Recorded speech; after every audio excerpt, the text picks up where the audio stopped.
අයිබෝන් දරුවනේ අපි අද කතා කරන්නට යන්නේ ව්‍යාපාර අධ්‍යයනයේ විෂය නිර්දේශයේ 4 වන පාඩම් ඒකකේ. අපි මේනොට පාඩම් ඒකක 3ක් සාර්ථකව සාකච්ඡා කරලා අවසන් කරා විභාග ප්‍රශ්න සහිතව 4 වන ඒකකේ. ව්‍යාපාර සංවිධාන. නැත්නම් විවිධ ව්‍යාපාර සංවිධාන සහ ඒ ව්‍යාපාර සංවිධාන වලට අදාළ විශ්ලේෂණාත්මක විෂය කරුණු තමයි මේ පාඩම් ඒකකයට අදාළ වෙන්නේ. ඊළඟට විශේෂයෙන්ම තරුණයෝ ඔයගොල්ලෝ මතක තියාගන්න ඕනේ සෑම පාඩමක්ම අපේ ජීවිතයට කොයි ආකාරයකින් හරි කවදා කොතනකදී හරි සම්බන්ධ වෙනවා. මේක ප්‍රායෝගික විෂයක්නේ. ව්‍යාපාර අධ්‍යයනයේ විෂයේ සෑම පාඩම් ඒකකයක්ම කවදා හෝ කොතනකදී හරි අපේ ජීවිත වලට සම්බන්ධ වෙනවා. මේ පාඩමත් එවැනිම පාඩමක්. දැන් ඔබ තවත් වර්ෂ කිහිපයකින් උසස් අධ්‍යාපනය නිම කරලා නැත්නම් විශ්වවිද්‍යාල අධ්‍යාපනයත් නිම කරලා ව්‍යාපාර ලෝකයට ප්‍රවේශ වෙන පිරිසක් වෙනවා. ඒක අවිවාදම අපි දන්නවනේ. එතකොට අන්නේ ව්‍යාපාර ලෝකයට ඔබ කෙදිනක හෝ ප්‍රවේශ වෙනකොට ඔබට අත්දැකීමට සිදුවන ප්‍රායෝගික සංකල්ප රසක් මේ පාඩම තුලින් දැන් ඉඳන් අධ්‍යයනය කරන්න පුළුවන්කම ලැබෙනවා. විශේෂයෙන්ම දැන් සමහරට ඔබ තනි පුද්ගලයෙක් වශයෙන් ව්‍යාපාර කරන්න කැමැත්තක් දක්වනවා. එහෙම නැත්නම් ඔබ සමහරට ඔබේ මිත්‍රයෙක් සමග නැත්නම් මිතුරන් කීප දෙනෙක් සමග එකතු වෙලා ව්‍යාපාරයක් කරන්න සූදානම් වෙන්න පුළුවන්. අන්න එතනදී ඔබ දෙවරක් හිතන්න ඕනේ මිතුරන් සමග ව්‍යාපාර කරන්න ගිහිල්ලා පවතින මිත්‍රකමත් නැති වෙන්න බෑ. පවතින මිත්‍රකමත් ආරක්ෂා කරගෙන හවුලේ ව්‍යාපාරයක් කරන්න නම් ඒකට ගැළපෙන ව්‍යාපාර සංවිධාන තියෙනවා. ඒ ගැළපෙන ව්‍යාපාර සංවිධානය උචිත ආකාරයෙන් ආරම්භ කරන්නත් ඕනේ. ඒ කියන්නේ ව්‍යාපාර සංවිධානයක් ආරම්භ කළ හැකි විකල්ප ක්‍රම තියෙනවනේ. ඒ විකල්ප ක්‍රම අතුරෙන් මිත්‍රත්වයට පළුද්දක් ඇති නොවන ව්‍යාපාරයේ සාර්ථකත්වයටත් බලපෑමක් ඇතිවන විකල්පය හොඳම විකල්ප ව්‍යාපාර සංවිධානයේ තෝරගන්නට ඕනේ. අනේ ඒ වගේ බොහොම ජීවිතයට ඔයගොල්ලන්ගේ ව්‍යාපාරිකමේ පසුවීමට වැදගත් වෙන ඒකකයක් තමයි මේ. ඊළඟට ගොඩක් වෙලාවට මම අත්දැකීමෙන් දන්නවා දැන් වර්තමානයේ ප්‍රවණතාවයක් ට්‍රෙන්ඩ් එකක් තියෙනවා මේ ලිමිටඩ් ලයබිලිටි කම්පැනි ආරම්භ කිරීම. දැන් මගේ ඉගෙනගත්ත දරුවෙක් එයා තරම් දිගට උසස් අධ්‍යාපනයට ගියේ නැහැ විශ්වවිද්‍යාලයට ගියේ නැහැ. එයා එක්තරා කාලෙකදී අවුරුදු කීපයකට පස්සේ මට හමු වෙනවා. ඉතින් මං අහන මොකද දැන් ඔයා කරන්නේ කියලා. එයා කියනවා මම දැන් කම්පැනියක් ෆෝම් කරලා තියෙන්නේ. මමයි කීප දෙනෙකුයි මම එක ඩිරෙක්ටර් කෙනෙක් කියලා දෙනවා කාඩ් එකක්. ඉතින් බැලුවා මේ කම්පැනි එයා තමයි එයාගේ වයිෆුයි. වෙන කවුරුත් නෙවෙයි. ඉතින් මම බැලුවා එයා ඒ තරම් උගත් කෙනෙකුත් නෙවෙයි. උගත් කෙනෙක් නොවන උනත් එයා පවා එයාගේ ව්‍යාපාරකාරයට සම්බන්ධ කරගත්තේ සීමා සහිත වගකීම් සංකල්පය ඇති සමාගමක්. ගොඩක් වෙලාවට අද වර්තමාන සමාජයේ විශේෂයෙන්ම යොවුන් පරපුර ව්‍යාපාර ලෝකයේ තුල ක්‍රියාත්මක කරන්න උත්සාහ කරන සීමා සහිත සමාගම්. එක්කෝ ප්‍රයිවට් ලිමිටඩ් කම්පැනි එකක් නැත්නම් පබ්ලික් ලිමිටඩ් කම්පැනි එකක්. ඒකට හේතු තියෙනවා. සෙසු සංවිධාන වලට වඩා ඒ ව්‍යාපාර සංවිධානයේට ව්‍යාපාරික සමාජයේ ඒ වගේම වෙළඳ පොලේ බැංකු කර්මාන්තය ඇතුළේ තරගකරුවන් අතරේ විශාල පිළිගැනීමක් තියෙනවා. දිග ගමනක් යන්න පහසුම සංවිධාන වර්ගය තමයි. අන්න ඒ වගේ අපේ ජීවිතවලට සම්බන්ධ මාතෘකාවක් නිසා මම ඉල්ලා සිටිනවා මේ පාඩමත් බොහොම රසවත් තේරුම් ගන්න. මේ පාඩම දීර්ඝ පාඩමක්. ඒ නිසා මේ පාඩම අවසාන වෙනකම් අනිවාර්යයෙන්ම මේ අපේ YouTube අධ්‍යාපන වැඩසටහන ඔබ පරිශීලනය කරන්න. ඒකෙන් ඔබට අනිවාර්යයෙන්ම ඔබ විශ්වවිද්‍යාලයකට අවශ්‍ය දැනුමට පෙර අවශ්‍ය පූර්ව දැනුම ප්‍රාථමික දැනුම සම්පූර්ණයෙන්ම ලබා ගන්න පුළුවන්කම ලැබෙනවා. හොඳයි දරුවනේ අපි එහෙනම් බලමු පාඩමට අපි සම්බන්ධ වෙන්න. පාඩම එකක ඔබ දන්නවා විවිධ ව්‍යාපාර සංවිධාන වර්ගීකරණය. ඒකේ පළවෙනි පරිච්ඡේදය තමයි සංවිධාන සංකල්පය හැඳින්වීම හා හිමිකාරත්වය අනුව ව්‍යාපාර සංවිධාන වර්ග කිරීම. පැහැදිලිනේ? මේකට අදාළව අපි බලමු සංවිධානය ඕගනයිසේෂන්. දැන් ව්‍යාපාර සංවිධාන වලට පෙර ටීචර්ස් ගයිඩ් එකේ පවා අර්ථකථනය කරන්නේ සංවිධානය. මිනිස් සංවිධානය. හියුමන් ඕගනයිසේෂන් කියන එක. ඒ සංවිධානයක් අර්ථකථනය කරන්නේ පොදු අරමුණක් ඉටු කර ගැනීම සඳහා ඒකරාශී වී සිටින පුද්ගල කණ්ඩායමකින් සැදුම්ලත් සමාජ ඒකකයක්.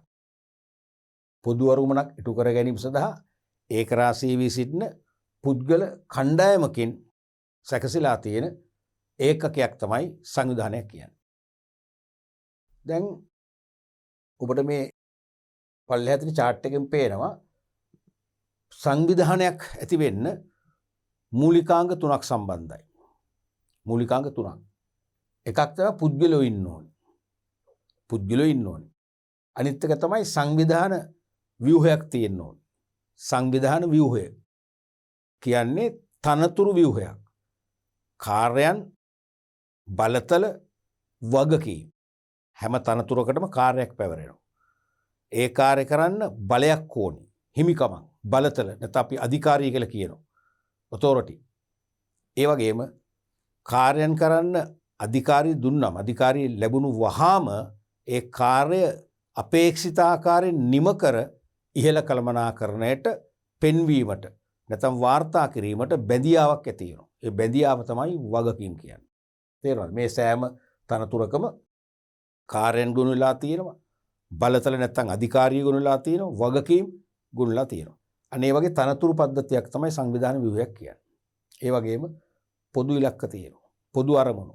නුදුරු අනාගතයේදී ළඟා කර ගැනීමට අපේක්ෂිත ප්‍රතිඵල තමයි පොදු ඉලක්ක කියන්නේ. මෙන්න මේ වගේ ගුණාංග තුනකින් මේ සංවිධානයක් සකසලා තියෙනවා. තේරුණානේ? දැන් මේ සංවිධානයක් අර්ථකථනය කිරීමේදී ප්‍රමුඛතාවය ලැබිලා තියෙන්නේ බ්‍රිතාන්‍ය ජාතික සමාජ විද්‍යාඥයෙක් වන හෙන්රි ෆේල්ටයි. හෙන්රි ෆේල් මේ සංවිධානයක් ගැන කතා කරලා එයා ප්‍රශ්න කරනවා ලෝක සමාජයෙන් ඇයි මිනිස්සු සංවිධාන ඇති කරගන්නේ? ඇයි මිනිස්සු සංවිධාන බිහි කරන්නේ? ඒකට හොඳ උදාහරණයක් දෙනවා. එයා කියනවා තමන්ගේ ගෙවත්ත වෙන්න පුළුවන් තමන් ජීවත් වන පරිසරයේ පොළොව මතු පිට තියෙන විශාල කළු ගලක්.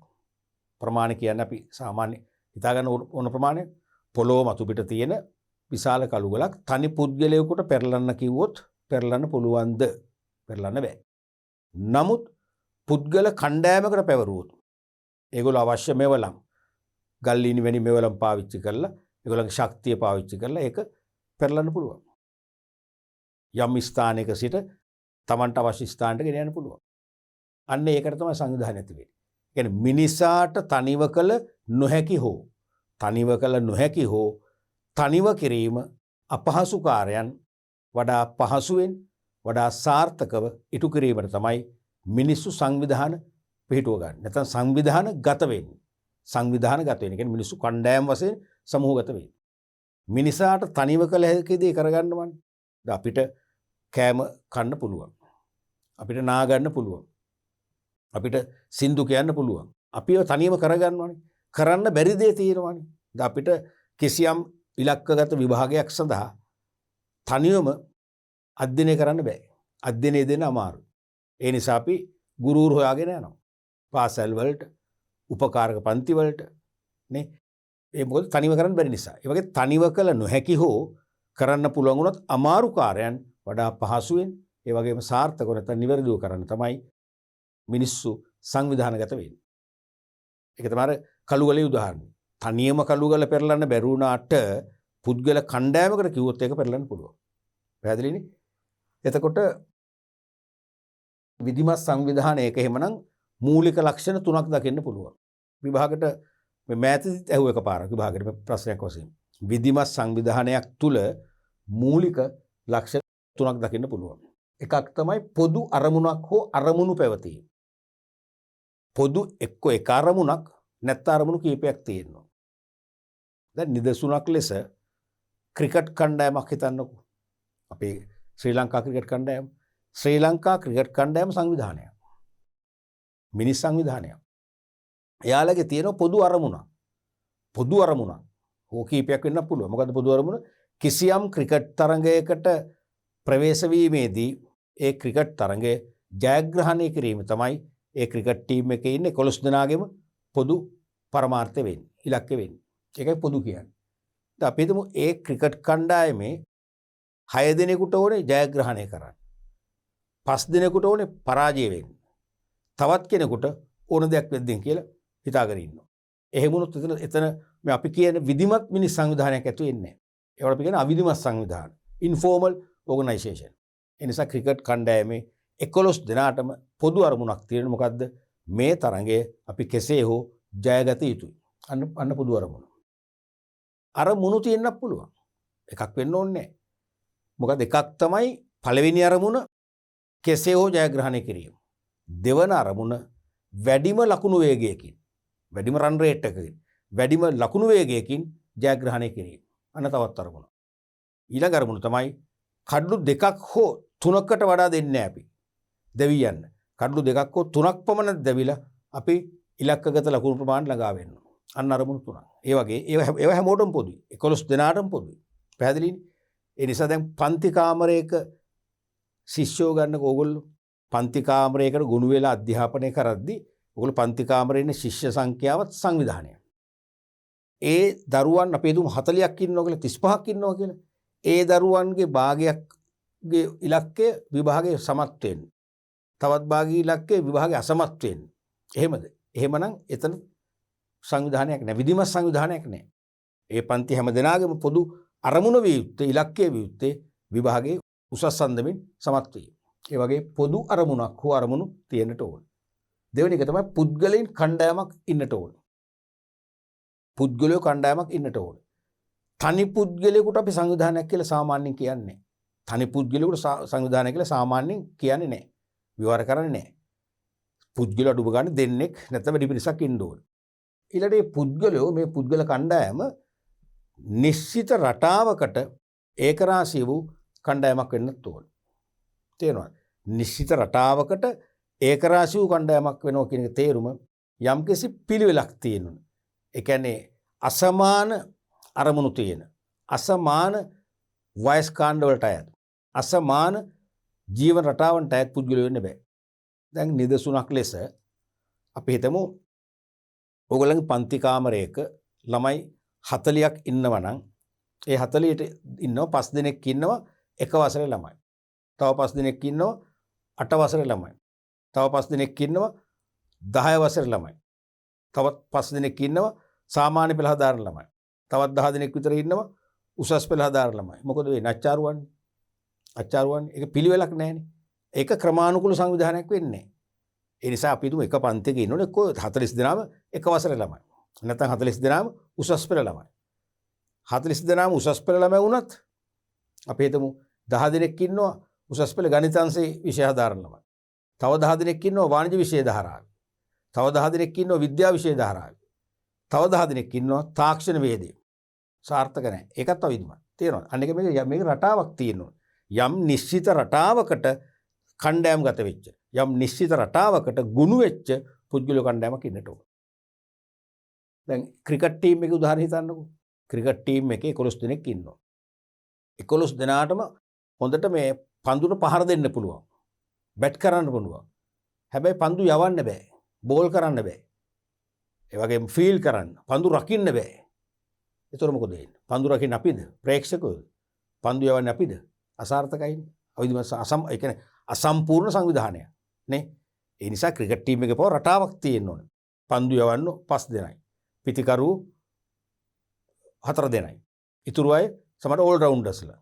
ඒ වගේ තේරෙනවා. ඒක රටාවක් තියෙනවනේ. එහෙමනේ ක්‍රිකට් ටීම් එකක් අපි ගොනු කරන්නේ එහෙමනේ. ඒ වගේ නිශ්චිත රටාවකට ඒක රාශී වූ මිනිස් කණ්ඩායමක් ඉන්නට ඕනේ. අනිත් එක තමයි සංවිධාන ව්‍යුහයක් පැවතීම. මම ඉස්සෙල්ලා කිව්වා වගේ සංවිධාන ව්‍යුහය කියන එකේ තේරුම සංවිධාන ව්‍යුහය කියන්නේ තනතුරු ව්‍යුහයක්. තනතුරු ව්‍යුහයක්. තේරුණානේ? තනතුරු ව්‍යුහයක්. මේ වගේ. තනතුරු ව්‍යුහයක්.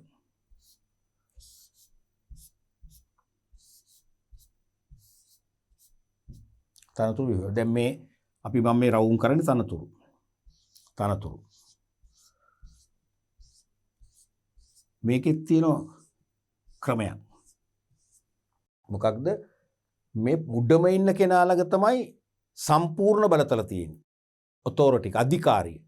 එයා සතු අධිකාරියෙන් කොටසක් මේ ඊළඟ තුන් දෙනාට දෙනවා. මෙයාට දීපු අධිකාරියෙන් කොටස් කරලා මේ තුන් දෙනාට දෙනවා. මෙයා මේ දෙන්නට දෙනවා. මෙයා මේ දෙන්නට දෙනවා. තේරුණාද? මෙන්න මේ වගේ සංවිධාන ව්‍යුහයක් තියෙන්න ඕනේ. මේ සෑම තනතුරකම මම ඉස්සෙල්ලා කිව්වා මූලිකාංග තුනක් ගැප් වෙලා තියෙනවා. ඒ කාර්යයන් බලතලයවත් අධිකාරිය වගකීම්. මේ සෑම තනතුරකටම යම් නිශ්චිත කාර්යයක් හෝ කාර්යයන් කීපයක් පැවරෙනවා.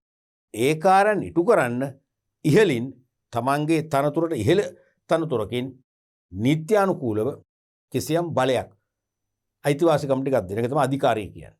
ඒ බලය දුන්නට පස්සේ ඒ පැවරූ කාර්යයන් නිසි පරිදි නිම කර ඉහළ කළමනාකරණයට තමන්ට බලය පැවරූ කළමනාකරණයට වාර්තා කිරීමට පෙන්වීමට බැඳියාවක් ඇති වෙනවා. ඒ බැඳියාව තමයි වගකීම් කියන්නේ. එහෙනම් මේ සෑම තනතුරකම කාර්ය බලතල වගකීම් ආරෝපණයලා තියෙනවා. මෙන්න මේ වගේ සංවිධාන ව්‍යුහයක් තියෙන්නට ඕන. දැන් ක්‍රිකට් ටීම් එකේ උදාහරණ ගන්නකො. ඒකේ ක්‍රිකට් ටීම් එකේ කැප්ටන්ට තමයි සම්පූර්ණ බලය තියෙන්නේ. තීරණ ගන්න. ඒතර පන්දු යැවීමේදී සමහර පන්දු යවන්න එයා තීරණය කරනවා මම මුලින්ම පන්දු යවන්න තෝරගන්නේ X කියන පුද්ගලයා. ඊට පස්සේ එයාට දෙනවා. ඔයා පන්දු 6 කැමති විදිහට යවන්න. කියනවා නෑ ඔබතුමා නායකතුමා කියන්නකො මට. සමහරට නායකයෙක් කිව්වොත් ඒ විදිහ. නායකයෙක් කියන්නේ නැත්නම් එයාට අයිතියක් තියෙනවා පළවෙනි පන්දු යවන්නේ කොහොමද? දෙවන පන්දු යවන්නේ මොන ආකාරයට තීරණ ගන්න පුළුවන්. අන්න ඒ වගේ තීරණ ගැනීමට වඩා විධිමත් තීරණ ගනිමින් තියෙන සීමිත සම්පත් ප්‍රමාණය උදාගෙන අපේ ඉලක්කවලට යන්නට අවශ්‍ය සංවිධාන ව්‍යුහයක් සාමාන්‍යයෙන් මිනිස් සංවිධානයක තියෙන්න ඕන. මෙන්න මේ වගේ ගුණාංග නැත්නම් ලක්ෂණ තුනකින් සමන්විත වුණොත් අපි ඒකට කියනවා විධිමත් මිනිස් සංවිධානයක් කියලා. පැහැදිලිනේ? ඊළඟට ව්‍යාපාර සංවිධාන. අපේ 4 වෙනි එකකේ හරය ඕකනේ. ව්‍යාපාර සංවිධාන business organizations. මේකට තියෙනවා බොහොම අපූර්ව නිර්වචනයක්. ඒ තමයි ලාභ ඉපයීම හෝ සමාජ සුබ සාධනය. මතක තියාගන්න සෑම ව්‍යාපාර සංවිධානයක්ම ලාභ උපයන්න අනිවාර්ය නැහැ. තේරුණාද? එක්ක ලාභ ඉපයීම වෙන්න පුළුවන්. එහෙම නැත්නම් ලාභ නොඉපීම. ඒ කියන්නේ සමාජ සුබ සාධනය. අරමුණු කරගෙන භාණ්ඩා සේවා නිෂ්පාදනය කරනවා, බෙදා හරිනවා, අලෙවි කරනවා. ඒ අන්න එහෙම අලෙවි කරන නියුක්ත විවිධ ව්‍යවසායන් තමයි ව්‍යාපාර සංවිධාන කියලා කියන්නේ. එක්ක ලාභය ලැබීමේ අරමුණෙන් නැත්නම් සමාජ සුබ සාධන අරමුණු කරගෙන භාණ්ඩා සේවා නිෂ්පාදනය කිරීම, බෙදා හැරීම, අලෙවි කිරීමේ නිරත විවිධ වූ ව්‍යවසායන් තමයි ව්‍යාපාර සංවිධාන කියන්නේ. විවිධ වූ ව්‍යවසායන්. දැන් එහෙනම් අතරම මේ ව්‍යාපාර සංවිධානයේ කියන නිර්වචනයේ මූලික හරය කොහෙද තියෙන්නේ? පේනවද? ව්‍යාපාර සංවිධානයේ දීපු අර්ථකථනයේ මූලික හරය නැත්නම් අර්ථකථනයේ හොඳම අර්ථකථනයේ කියවෙන තැන මොකද්ද? ඒ තමයි ව්‍යවසායන් කියන එක. මෙන්න මේක. ව්‍යවසායන්. මොකද්ද මේ ව්‍යවසායක් කියන්නේ? ව්‍යවසායක් කියන්නේ කිසියම් නිෂ්පාදන කටයුත්තක් කිව්වම ඒක භාණ්ඩ නිෂ්පාදනයක් වෙන්න පුළුවන්, සේවා නිෂ්පාදනයක් වෙන්න පුළුවන්. දැන් උදාහරණයක් වශයෙන් අපි හිතමු නීති උපදේශක සේවා සපයන නීතිඥවරුන්ගේ සංවිධානයක් ගැන හිතන්නකෝ. ලෝයර්ස් ඇසෝසියේෂන් එකක්.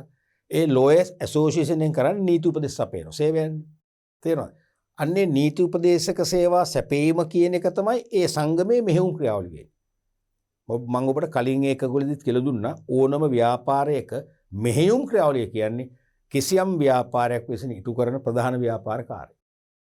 නීති උපදේශක සේවා සපයන ආයතනයක ප්‍රධානම කාර්ය වෙන්නේ මොකද්ද? නීති උපදේශ සැපීම. ඒක තමයි මෙහෙයුම් කාර්ය කියලා කියන්නේ. අන්නේ මෙහෙයුම් කාර්ය ඉටු කරන්න සම්පත් අවශ්‍යයි. විවිධ සම්පත්. ලිපි ද්‍රව්‍ය වෙන්න පුළුවන්, කාර්යාල උපකරණ වෙන්න පුළුවන්, පරිගණක වෙන්න පුළුවන්, දුරකථන පහසුකම් වෙන්න පුළුවන්, ගොඩනැගිලි වෙන්න පුළුවන් නේ. අන්නේ සම්පත් සීමිතයි. මේ සීමිත සම්පත් ඒකරාශී කර ගන්න ඕනේ. ඒ සීමිත සම්පත් ඒකරාශී කරගත්තොත් තමයි නීති උපදෙස් සපයන්න පුළුවන්. අන්නේ සීමිත සම්පත් ඒකරාශී කර දෙන්න පුද්ගලයෙක් හෝ පුද්ගල කණ්ඩායමක් මැදිහත් වෙනවා. තේරුණාද? මෙහෙයුම් ක්‍රියාවලියට අවශ්‍ය සීමිත සම්පත් ප්‍රශස්ත ආකාරයෙන් සම්බන්ධ කර දෙන්න. ප්‍රශස්ත ආකාරයෙන් සම්බන්ධ කර දෙන්න පුද්ගලයෙක් හෝ පුද්ගලයන් කීප දෙනෙක් දායක වෙනවා. අන්න එසේ දායක වීම තමයි ව්‍යවසායක් කියන්නේ. ඒ දායක වන ක්‍රමයට තමයි ව්‍යවසායක්. ඒ සේවානේ භාණ්ඩ නිෂ්පාදනය කරන ආයතනයක් හිතන්නකෝ. අපි හිතමු පුද්ගලයන්ට අවශ්‍ය ගෑස් නිෂ්පාදනය කරන විශාල සමාගමක්. පුද්ගලයන්ට නිවෙස් වලට ව්‍යාපාර වලට අවශ්‍ය ගෑස් නිෂ්පාදනය කරන ව්‍යාපාරයක විතර ප්‍රොඩක්ට් එකක් තියෙනවා. මොකද්ද ගෑස්? ඒ ගෑස් නිෂ්පාදනය කරන සම්පත් අවශ්‍යයි. අමුද්‍රව්‍ය අවශ්‍යයි, යන්ත්‍ර අවශ්‍යයි, උපකරණ අවශ්‍යයි, තේරෙනවද? මෙවලම් අවශ්‍යයි. අන්නේ සම්පත් සීමිතයි. සම්පත් සීමිතයිනේ. සම්පත් සීමිත නොවේ නම් අපි ඉන්නේ දිව්‍ය ලෝක වෙන්න එපේ. තේරෙනවද? දිව්‍ය ලෝකේ සම්පත් අසීමිතයි කියලා කියන්නේ. අපි ඉන්න මනුෂ්‍ය ලෝකේ එහෙම සම්පත් අසීමිත නැහැනේ. එහෙනම් මේක දිව්‍ය ලෝකයක් නොවේ. ඒ නිසා ඒ ගෑස් නිෂ්පාදනය කරන සමාගමේ මෙහෙයුම් ක්‍රියාවලිය මොකද්ද? ගෑස් නිපදවා විකිණීම. ඒක මෙහෙයුම් ක්‍රියාවලිය උපදේශක සේවා නෙවෙයි. තේරෙනවද? ගෑස් නිපදවීමයි විකිණීමයි. ඒක තමයි මෙහෙයුම් ක්‍රියාවලිය. තේරෙනවද? ඔපරේෂන් සිස්ටම් එක වෙන්නේ. අන්නේ මෙහෙයුම් ක්‍රියාවලියට අවශ්‍ය සීමිත සම්පත් ඒක රාශී කර දෙන්නත් පුද්ගලය හෝ පුද්ගල කණ්ඩායමක සඳුන්ලත් සංවිධානයක් තියෙනවා. ඒක තමයි ව්‍යවසාය කියන්නේ. ඒක තමයි ව්‍යවසාය කියන්නේ. තේරුණාද? ඒ වගේ මේ ව්‍යවසායකම නිශ්චිත ඒකීය ව්‍යවසාය ක්‍රමයක් අපට හොයාගන්න බෑ ලෝකේ කොහෙවත්. ව්‍යවසාය නිශ්චිත ඒකීය ක්‍රමයක් නැහැ. ව්‍යවසායකයන්ගේ තියෙන විවිධ ස්වරූප. ව්‍යවසායකයන්ගේ තියෙන විවිධ හැඩතලයන්. අන්නේ ඒක තමයි කිව්වේ විවිධ ව්‍යවසායන් වර්ග. විවිධ ව්‍යවසායන් වර්ග තමයි ව්‍යාපාර සංවිධාන කියලා කියන්නේ ඒකයි. දැන් හිතන්න අපි මේ DP এডুকেෂන් වැඩපිළිවෙලේදී සේවා සපයන්න. මෙහෙයුම් ක්‍රියාවලිය තමයි සේවා. අධ්‍යාපනික දැනුම ලාංකික ශිෂ්‍ය පරම්පරාවටම ලබා දෙන එක. ඒ මෙහෙයුම් ක්‍රියාවලියට සම්පත් අවශ්‍යයි. තේරෙනවද? ඒ වගේම ශබ්දාගාර අවශ්‍යයි. ඒ වගේම මේවට අවශ්‍ය මෙවලම් තියෙනවා. නවීන පරිගණක තාක්ෂණික කැමරා පාවිච්චි කරනවා. මෙන්න මේ සීමිත සම්පත් ඒකරාශී කර දුන්නොත් තමයි මේ අධ්‍යාපන සේවාව රටේ දරුවන්ට වඩා නිවැරදිව කාර්යක්ෂමව දායාද කරන්න පුළුවන් වෙන්නේ. තේරෙනවද? අන්න ඒ නිසා මේ අධ්‍යාපන වැඩසටහන් දරුවන් වෙත ගෙන යාමට අවශ්‍ය සීමිත සම්පත් ඒකරාශී කර දෙන පුද්ගලයෙක් හෝ කණ්ඩායමක් මෙතනත් ඉන්නවා. අන්නේ පුද්ගලයා හෝ කණ්ඩායම තමයි ව්‍යවසාය කියන්නේ. එතකොට මේ ව්‍යවසාය විවිධයි. එතනට එක්කෙනෙක් සම්බන්ධ වෙන්න පුළුවන්, දෙන්නෙක්, කීප දෙනෙක් සහ ඒගොල්ලෝ සීමිත සම්පත් ඒකරාශී කර දෙන ක්‍රමවේදත් වෙනස් වෙන්න පුළුවන්. තේරෙනවද? ඒ නිසා ව්‍යවසායන් 10ක් ගත්තොත් එහෙම ඒ 10 10 විදියක්. එක සමාන වෙන්නත් පුළුවන්. 10 විදියක් වෙන්නත් පුළුවන්. විදි දෙකක් තුනක් වෙන්නත් පුළුවන්. තේරෙනවනේ? එහෙමනම් මම නැවත කියනවා මේ ව්‍යවසායන් විසින් කරන්නේ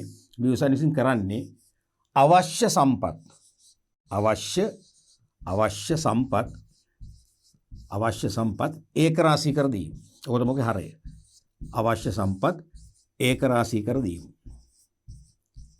ඕනෑම ව්‍යාපාරයක සිදුවන භාණ්ඩ හෝ සේවා නිෂ්පාදන ක්‍රියාවලියට නැත්නම් අපි පොදුවේ කියනවා මෙහෙයුම් ක්‍රියාවලියට අවශ්‍ය සීමිත සම්පත් ඒකරාශී කර දී ඒ මෙහෙයුම් ක්‍රියාවලිය සක්‍රිය කරන්න, මෙහෙයුම් ක්‍රියාවලිය දියත් කරන්න දායක වෙන ක්‍රමවේදය, පුද්ගලයන් හෝ කණ්ඩායම් මතින් සිදුවන ක්‍රමවේදය තමයි ව්‍යවසායන් කියලා කියන්නේ. තේරුණාද? එහෙනම් ලාභ ඉපයීම හෝ සමාජ සුබ සාධනය අරමුණු කරගෙන භාණ්ඩ සේවා නිෂ්පාදනය කිරීම, ඒ වගේම බෙදා හැරීම, ඒ වගේම අලෙවි කිරීමේ නිරත විවිධ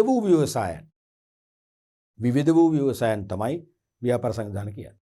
තේරුණානේ? ඒතර ඒවා දැන් ලංකාවේ ගත්තොත් තනි පුද්ගල ව්‍යාපාර සංවිධාන කියනවා. හවුල් ව්‍යාපාර කියනවා. ඒවා සීමා සහිත හවුල් ව්‍යාපාර වෙන්න පුළුවන්. සීමා රහිත හවුල් ව්‍යාපාර, රාජ්‍ය සංස්ථා, රාජ්‍ය දෙපාර්තමේන්තු, සමූපකාර, ඒ වගේම සීමිත පෞද්ගලික සමාගම්, සීමිත පොදු සමාගම්, සීමිත අක්වරල සමාගම් විවිධ ඒවා තියෙනවා. ඒ සෑම දැන් මම නම් කරේ එක එක රටවල එක එක නීති මගින් එක එක ව්‍යවසායන්ට දීපු නම්. ඒ සියලුම ව්‍යවසායන් අපි නම් කරනවා ව්‍යාපාර සංවිධාන කියලා. හවුල් ව්‍යාපාර, සීමා සහිත සමාගම්, රජයේ සංස්ථා, රජයේ දෙපාර්තමේන්තු, සමූපකාර මේ ඔක්කොගම කරන්නේ මොකද්ද? ඒගොල්ලන්ගේ මෙහෙයුම් ක්‍රියාවලිය සාර්ථකව පවත්වාගෙන යන්න අවශ්‍ය සීමිත සම්පත් ඒකරාශී කර දීම. අන්නේ සම්පත් ඒකරාශී කර දෙන ක්‍රමවේදය තමයි එහෙනම් පුද්ගලයෙක් හෝ පුද්ගල කණ්ඩායමක් අතින් ඒ මෙහෙයුම් ක්‍රියාවලියට අවශ්‍ය සීමිත සම්පත් ඒකරාශී කර දෙන ක්‍රමවේදය තමයි ව්‍යවසායක් කියන්නේ. ඒ ක්‍රමවේදයේ නිශ්චිත බවක් නැහැ. ක්‍රමවේදයන් කීපයක් ඇති වෙනවා. ඒ විවිධ වූ ක්‍රමවේද තමයි විවිධ වූ ව්‍යවසායන් කිව්වේ. ඒ විවිධ වූ ව්‍යවසායන් තමයි ව්‍යාපාර සංවිධාන කියන්නේ. තේරෙනවද?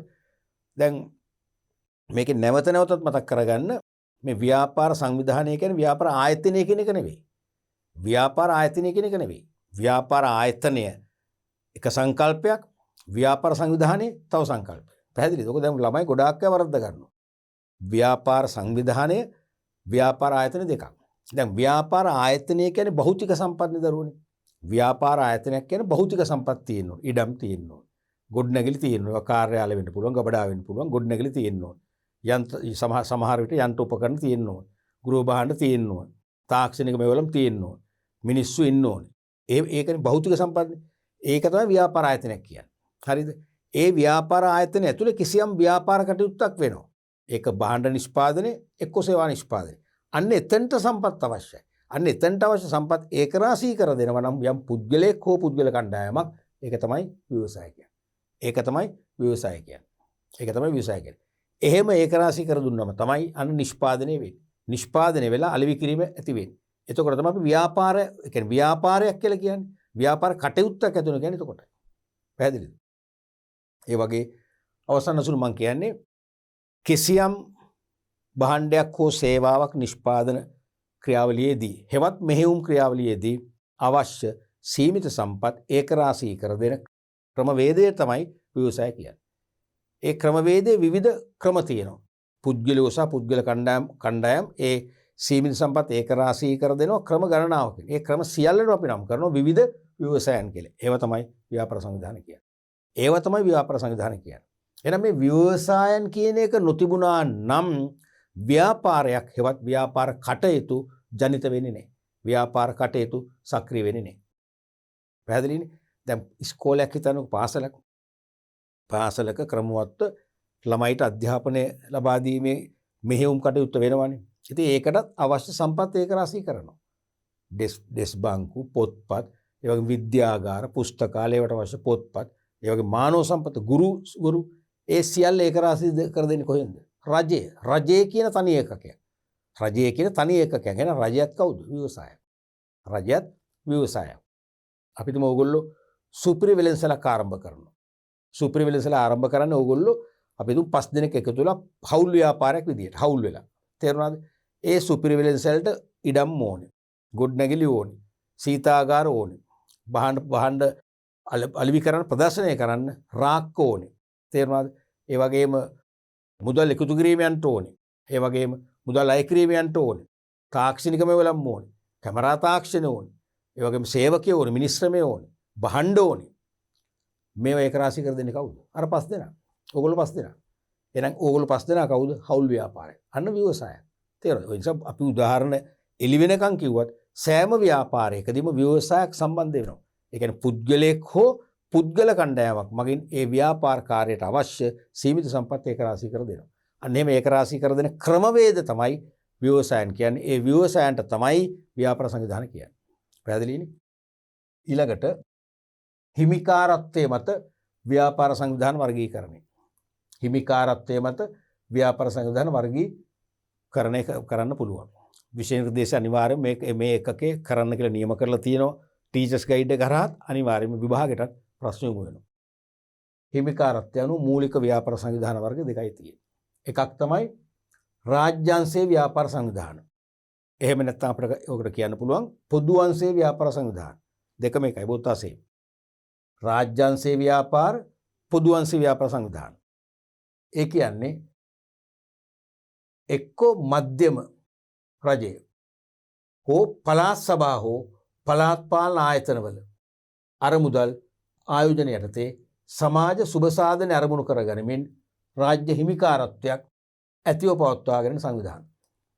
තේරුණාද? එක්කෝ මධ්‍යම රජය හෝ පළාත් සභාව.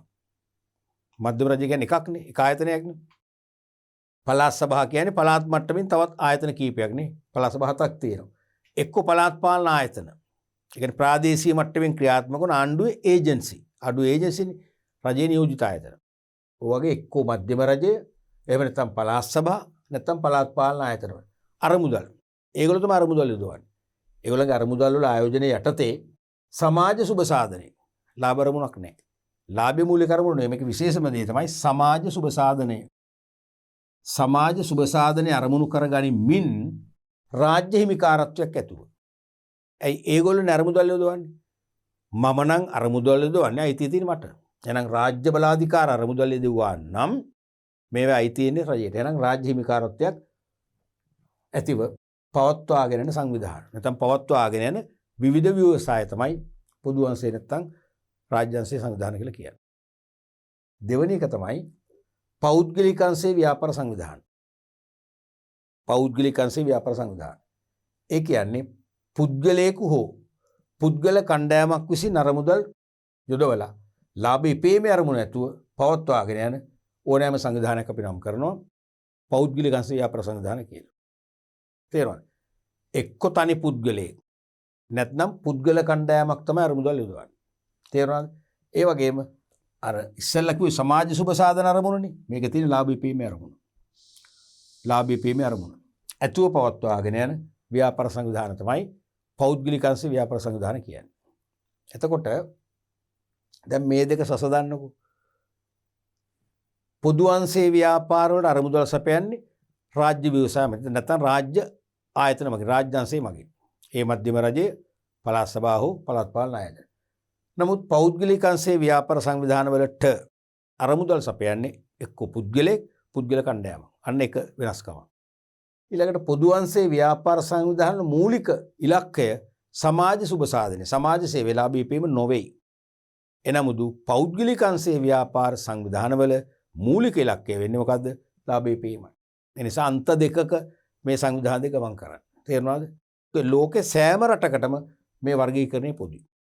ව්‍යාපාර සංවිධානට අරමුදල් යොදවලා ඒ ව්‍යාපාර සංවිධානයේ වත්කම් වලට අයිතියක් තියෙන්නේ කාටද කියන කාරණාව අනුව තමයි මේ හිමිකාරත්වන අපි බෙදන්නේ. මේ වගේ මූලික සංවිධාන දෙකක්. පැහැදිලිනේ? අපි ඊළඟ කොටස බලමු. ස්වාමිත්වයේ නැත්නම් හිමිකාරත්වයේ මත ව්‍යාපාර සංවිධාන වර්ගීකරණයේ විභාගයට අහනවානේ. ඒ නිසා මම මේක දැම්ම ගැලීම් සරහනක් විදියට. අපි දැන් කතා කරපු ටිකම තමයි. ව්‍යාපාර සංවිධාන. පෞද්ගලික අංශ සංවිධාන, රාජ්‍ය නැත්නම් පොදු අංශේ සංවිධාන. පෞද්ගලික සංවිධාන වලට මූලිකව ඇති වෙන්නේ කේවල ස්වාම් ව්‍යාපාර, තනි පුද්ගල සංවිධාන, කේවල ස්වාම් ව්‍යාපාර, හවුල් ව්‍යාපාර, සංස්ථාපිත සමාගම්. සමාගම් නීති යටතේ නීතිගත කරපු සමාගම්. සමුපකාර සමිති සංවිධාන. සමිති සංවිධාන කියන්නේ ලාභය මූලික අරමුණු කොට නොගෙන සමාජිකයන්ගේ සුබ සාධනය වෙනුවෙන් යම් යම් පුද්ගලයෝ එකතු වෙලා පිහිටුවගත්ත සංවිධාන. තියෙන ගම්වල මහිලා සමිතිය කියලා, කාන්තා සංවිධාන. තේරෙනවද? ඒ වගේම යෝන් සංවිධාන. තේරෙනවද? ඒ වගේම තරුණ බෞද්ධ සංගමේ, තරුණ ක්‍රිස්තියානි සංගමේ, මරණාධාර සංගමේ, ගමේ සුබ සාධක සංගමේ. ඒවා ලාභ අරමුණක් නැහැ නේද? මෙන්න මේ වගේ පෞද්ගලික අංශ සංවිධාන එකක් නේ කීපයක් තියෙනවා. කීපයක් තියෙනවා. ඊළඟට පොදු අංශ සංවිධානත් මූලික වශයෙන් රාජ්‍ය දෙපාර්තමේන්තු, රාජ්‍ය සමාගම්, රාජ්‍ය සංස්ථා, පළාත් සභා සහ පළාත් පාලන ආයතන සතු ව්‍යාපාර. පළාත් සභා මගිනුත් පළාත් පාලන ආයතන කියන්නේ මහනගර සභා, නගර සභා සහ ප්‍රාදේශීය සභා යටතේ යම් යම් ව්‍යාපාර සංවිධාන ක්‍රියාත්මක වෙනවා. දැන් මේකෙන් මට විභාග ප්‍රශ්නයක් මතක් කරගන්න මේ කතා කරන්නේ. ඒ 1990 දශකයේ ප්‍රශ්නයක් ඇහුවා. ලෝකේ විවිධ ව්‍යාපාර සංවිධාන ඇතිවීමට හේතු. ලෝකේ විවිධ ව්‍යාපාර සංවිධාන ඇතිවීමට හේතු. දැන් මතුවටත් ඔක අහන්න බැරි කමක් නැහැ. මේ කියන්නේ දැන් අපර හෙන්රි ෆේල්ගේ උදාහරණයනේ. මිනිස්සු සංවිධාන ඇති කරගන්නේ ඇයි? මිනිසාට තනිව කළ නොහැකි හෝ කරන්න අපහසු කාර්යයන් වඩා නිවැරදිව පහසුවෙන් කාර්යක්ෂමව කරන්න. හරිද? එහෙමනම් ඒ වගේ දැන් ව්‍යාපාර සංවිධාන එකක් ඇතිනේ. මිනිසාට තනිව බහණ්ඩා සේවා ඔක්කොම Tamanට අවශ්‍ය දේවල් නිපදවන්න බෑ. Tamanට අවශ්‍ය දේ නිපදවන්න Tamanට සම්පත් නැහැ. සම්පත් හොයාගන්න බෑ. ඒ නිසානේ ව්‍යාපාර සංවිධාන අවශ්‍ය වෙන්නේ. ඉතින් එක වර්ගයක් ඇතිනේ. අපි දුම් ලෝකෙම තියෙන්නේ රාජ්‍ය සංස්ථා විතරයි. එක්ක ලෝකෙම හවුල් ව්‍යාපාර විතරයි. එක්ක ලෝකෙම සමුපකාර විතරයි. එක්ක තනි පුද්ගල ව්‍යාපාර සංවිධාන විතරයි. මං කියන එක තේරෙනවද? නමුත් ඔබට පේන මේ ගැලීම් සරහනේ වර්ග දැන් පෞද්ගලික අංශය ගත්තත් වර්ග 5ක් තියෙනවා. මේ ගත්තත් අපි මූලික වර්ග 4ක් පෙන්නලා තියෙනවා. ඇයි මේ විවිධ ව්‍යාපාර සංවිධාන? ඇයි මේ ව්‍යාපාර සංවිධාන වර්ග කීපයක් ඇති වෙන්නේ? විවිධ වූ සංවිධාන ඇති වෙන්නේ. හේතු කීපයක් තියෙනවා. එකක් තමයි ඒ ව්‍යාපාර සංවිධානයට සම්බන්ධ වන්නන්ගේ අරමුණු. ව්‍යාපාර සංවිධානය බිහි කරන දායක වන්නන්ගේ අරමුණු වල තියෙන වෙනස. ඇතැම් පිරිස් එන්නේ සමාජයට සේවයක් කරන්න.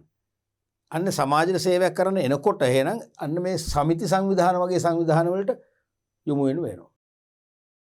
ව්‍යාපාර වලට සම්බන්ධ වෙන්නේ ලාභ උපයන්න අපේක්ෂාවෙන් නම් එහෙනම් අනිවාර්යෙන් පෞද්ගලික සමාගම්, හවුල් ව්‍යාපාර වගේ ලාභ ඉපේ හැකි සංවිධානවලට මාරු වෙන්න වෙනවා. අන්නේ අය අරමුණු අනුව සංවිධාන වල කී වගේ බෙදලා යනවා. අනිත් එක තමයි ප්‍රාග්ධන අවශ්‍යතාවයේ තියෙන අසමානතාවය. ප්‍රාග්ධන අවශ්‍යතාවයේ තියෙන අසමානතාවය මත. දැන් ව්‍යාපාර සංවිධාන වලින් කරන්නේ සම්පත් ඒක රාශී කර දීමනේ. සම්පත් ඒක රාශී කර දෙන්න මුදල් එපයි. සල්ලි එපේ ප්‍රාග්ධනය අවශ්‍යයිනේ. ඒ ප්‍රාග්ධනයේ අවශ්‍යතාවයේ ප්‍රමාණය.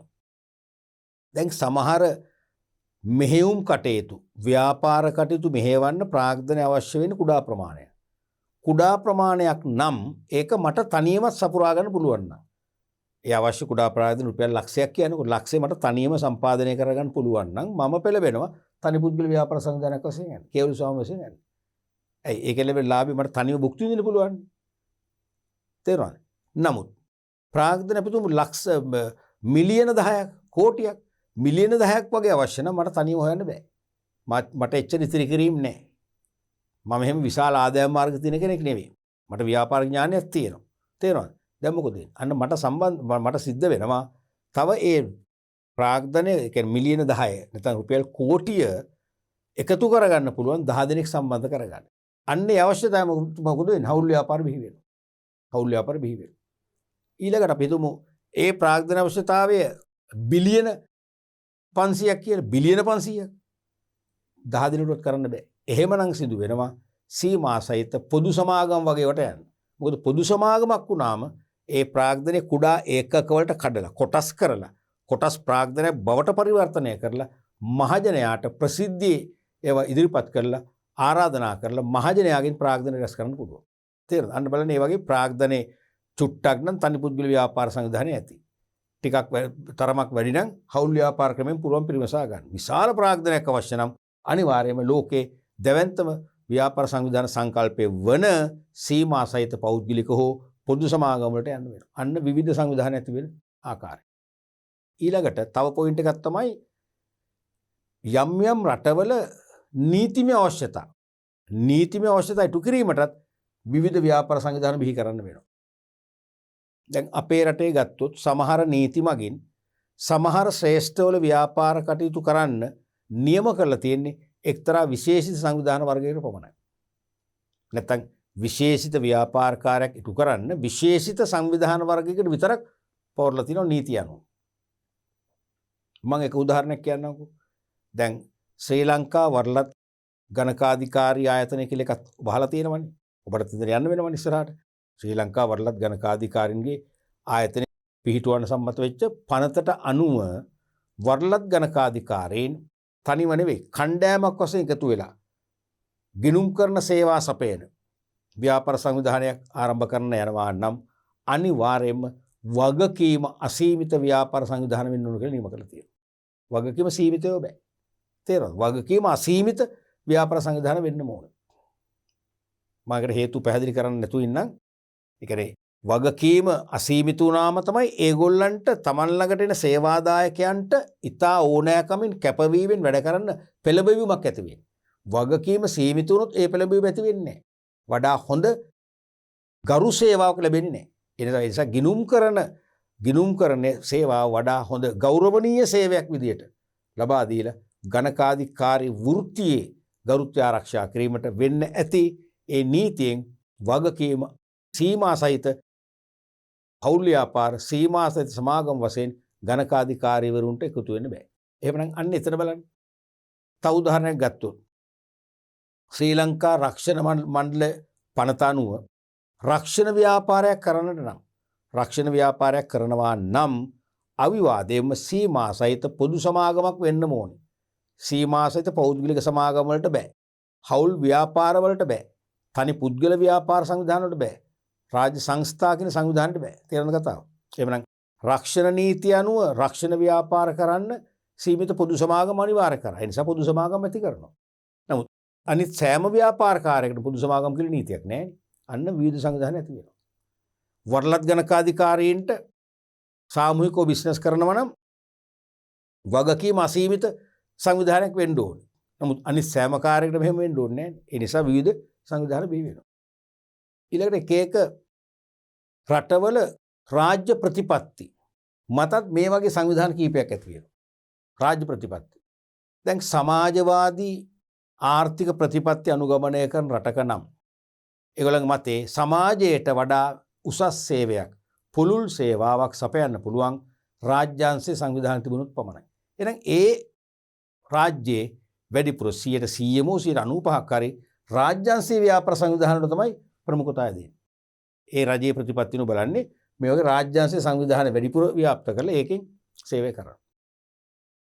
නමුත් ධනවාදී ආර්ථික ප්‍රතිපත්ති තියෙන රටක නම් ඒගොල්ලන්ගේ මතය පෞද්ගලික අංශයේ සංවිධාන සාපේක්ෂව වඩා කාර්යක්ෂමයි.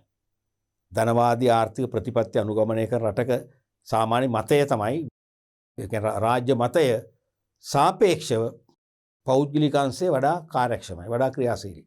එහෙනම් ඒගොල්ලෝ බලන්නේ පෞද්ගලික අංශ සංවිධාන ඇති කරන්න. තේරෙනවද? බලන්න සමාජවාදී ප්‍රතිපත්ති බහුලව ක්‍රියාත්මක වන රටක රාජ්‍යාංශ සංවිධාන වැඩිපුර ආරම්භ වෙනවා. මේ වඩුවින් හෝ නැහැ. ධනවාදී ආර්ථික ප්‍රතිපත්ති අනුගමනය කරන රාජ්‍යයක බහුලව පෞද්ගලික සංවිධාන ඇති වෙනවා. රාජ්‍යාංශ සංවිධානයක අඩු එක්ක නැහැ. තේරුණාද? මේ නිසා ලෝකේ කිසිම රටක මේ තනි සංවිධානයක් විතරක් ගොනු කරන්න බෑ. විවිධ සංවිධාන බිහි වෙනවාමයි. පැහැදිලිනේ? ඊළඟට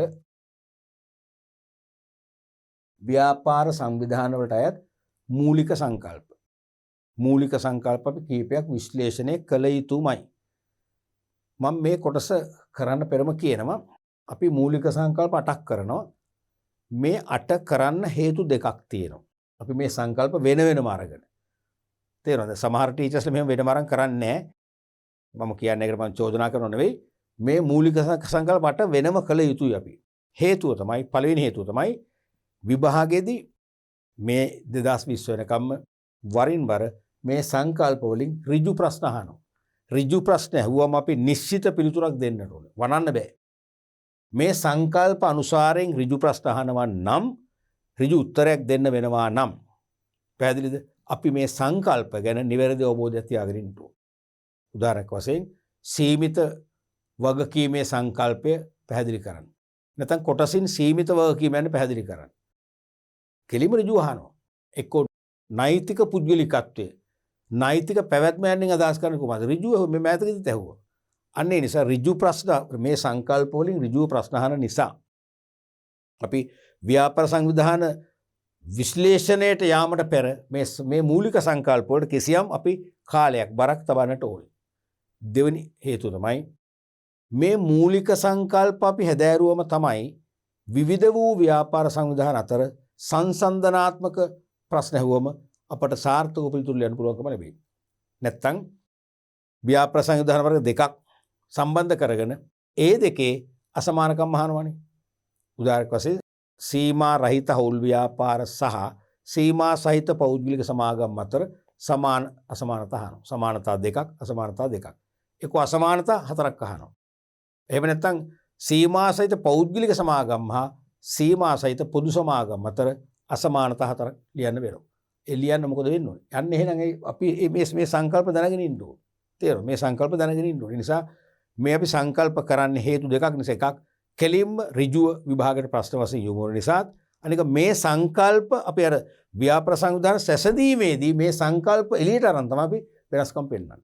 මේ සංකල්ප ගැන අවබෝධයක් නැතුව අපට සැසඳීමේ ප්‍රශ්නෙට මුහුණ දෙන්න බැහැ. පැහැදිලිද? රයිට්.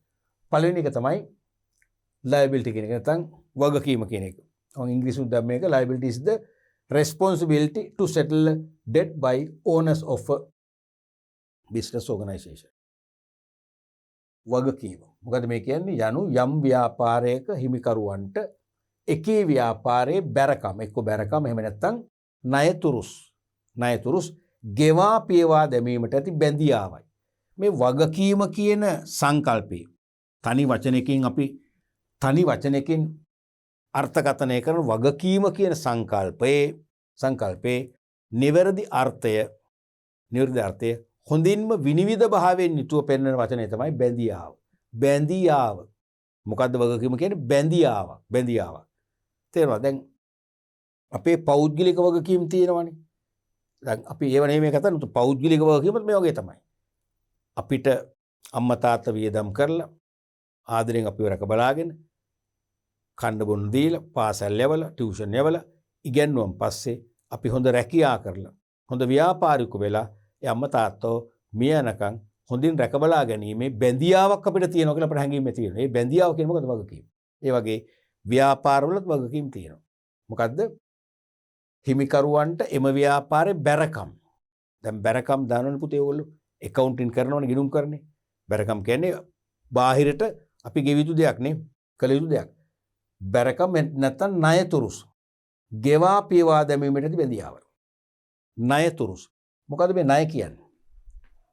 ණය මෙතන මේ ණයතුරුස් ඇතුළේ තියෙන සිංහලෙන් වචන කියන්නේ අර්ථ දෙකක් එකට අරගෙනනේ. ණය කියන්නේ එකක්, තුරුස් කියන්නේ එකක්. දැන් ණය තේරෙනවනේ. මොකද්ද ණය කියන්නේ? ණය කියන්නේ නිශ්චිත කාලයක් තුල නිශ්චිත කාලයක් අපිට දැන් මම ඕගොල්ලන්ගෙන් ණය මුදලක් ගත්තොත් මට ලබනාත්මක නොගෙ ඉන්න බෑනේ. මං කියන මං අවුරුද්දෙන් දෙන්නම්.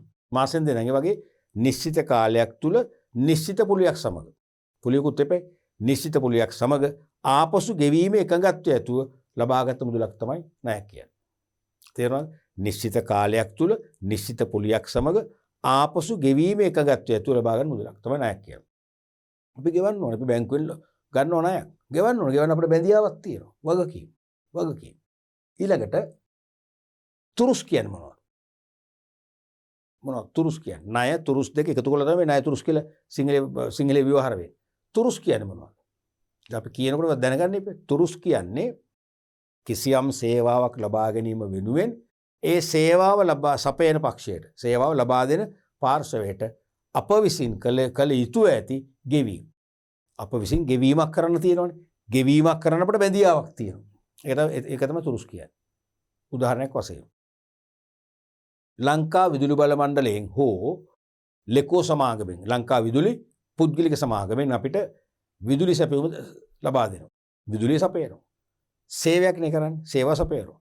දැන් අපිට මාසයක් අවසානයේ විදුලි බිල් පතාවම අපි ගෙවන්න ඕනේ නැද්ද?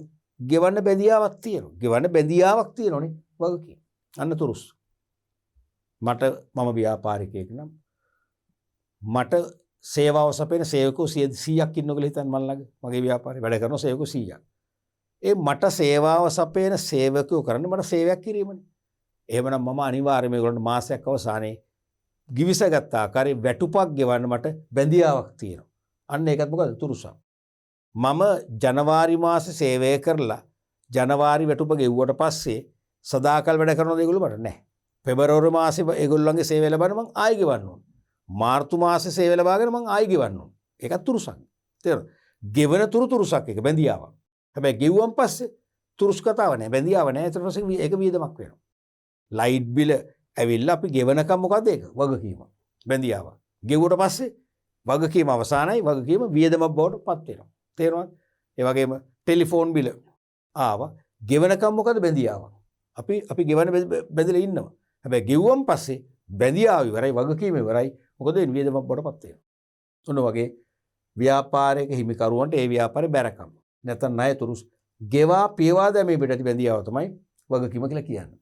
දැන් මේකෙදි තව දෙයක් මතක් කරන්න ඕනේ. ඒ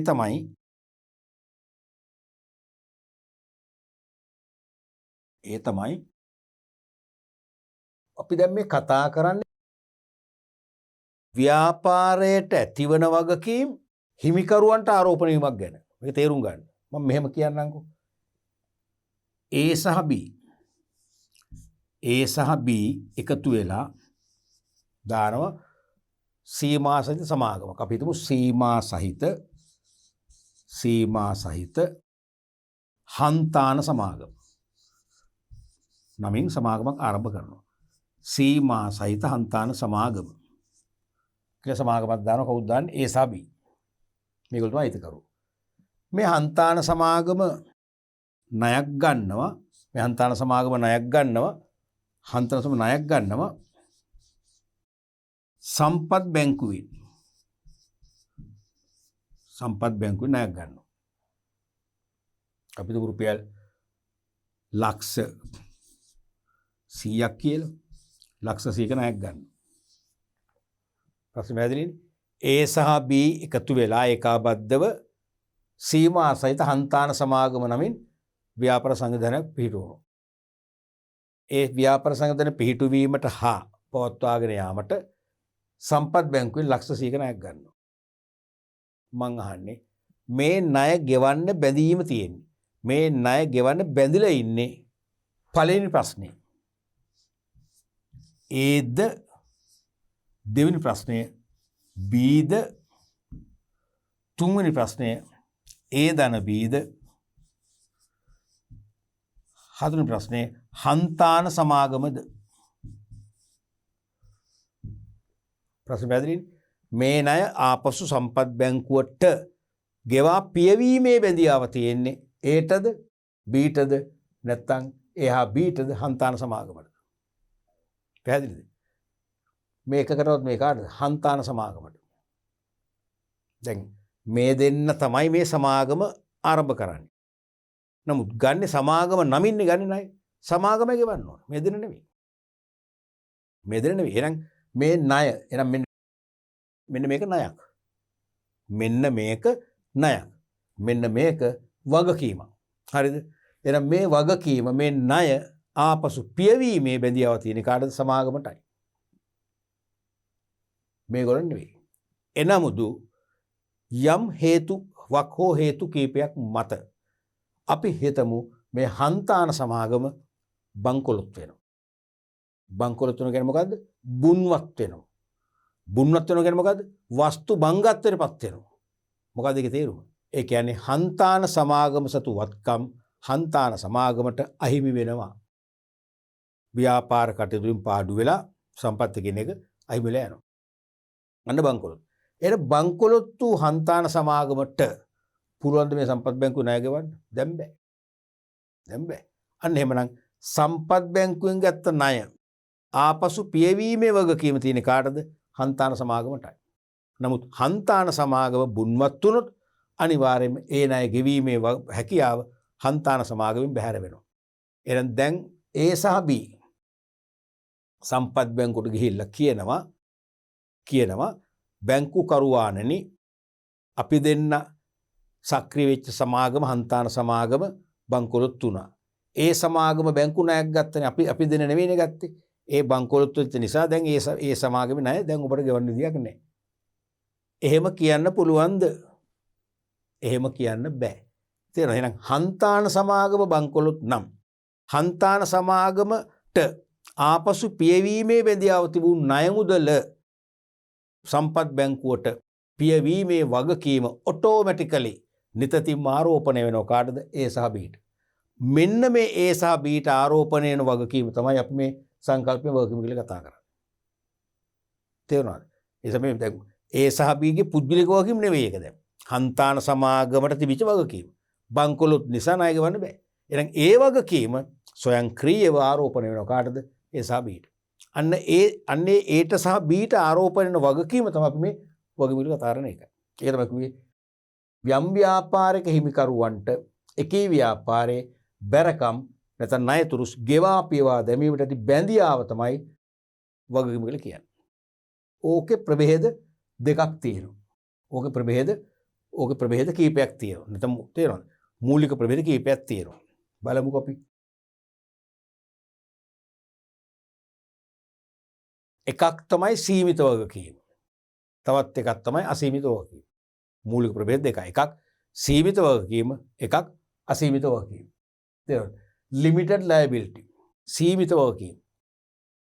මේ කියන්නේ යම් ව්‍යාපාරයක බැරකම් නැත්නම් ණයතුරුස් ගෙවා පියවා දැමීමට එකී ව්‍යාපාරයේ හිමිකරුවන් යම් නිශ්චිත සීමාවක් දක්වා පමණක් බැඳී සිටීමයි.